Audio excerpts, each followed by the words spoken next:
Hey everybody, Cole here, and welcome back to AdLabs, the digital media marketing video tutorials, hoping to help you guys get a leg up against your competition and get some success online with your business, whether through us or on your own. And I say good luck to everybody's ventures. So today we're going to be talking about a really cool thing, and it's it's quite simple but a little complex at the same time. Is WordPress, and using a few different plugins to make a pretty great looking website in just a little bit of time.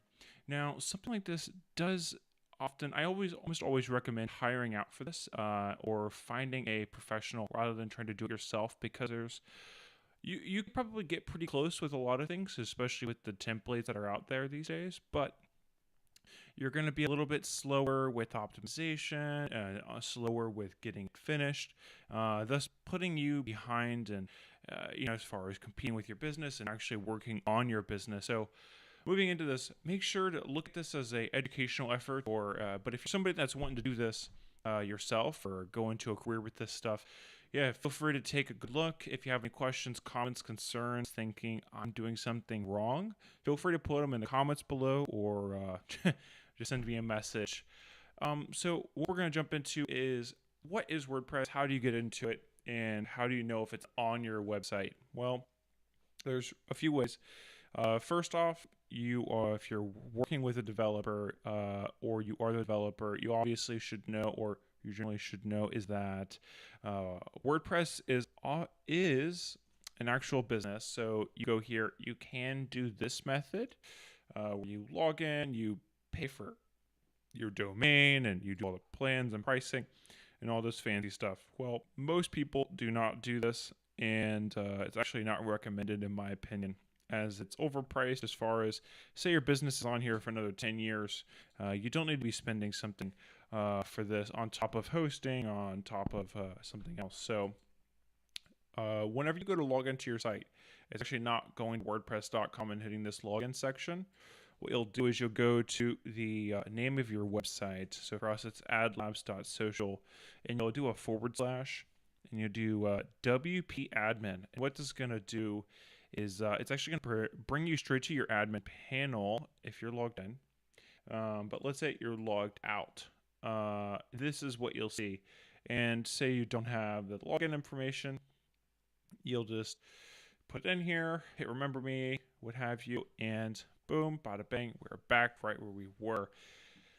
As you see here, guys, I have all this stuff hiding, but you have this panel here on the side and this little bar up here on the top. Some of your plugins that you have for your business or your website will be up here, but most of your header, not your header, but sorry, so header, most of your plugins will be here on the left. But if you want to ever access any of the extra tools, this is what plugins are. You'll go here down to plugins. It should be plugins, and whenever you open it up, you'll see that I have things I need to fix, and you'll see all the different plugins that your business has installed or not installed.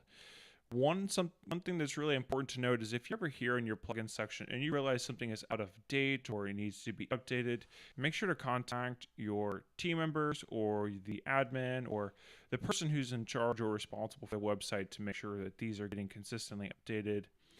Some of these that I have to keep updating these licenses, and I just did not feel like doing this. But moving on. Over here, you have a bunch of different settings, most of which for this tutorial is not going to be important. We can jump into these more and more as needed. Today, our primary goal is going to be building a page.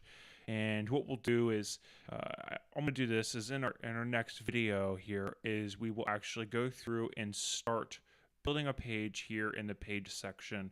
But before you go, if you're wanting to, before we go and move to the second video, is what we're going to do is we'll go to pages. We'll let pages section load, and then going into the next video, we'll hit add new and get a new page going. All right, guys, I'll see you in the next video.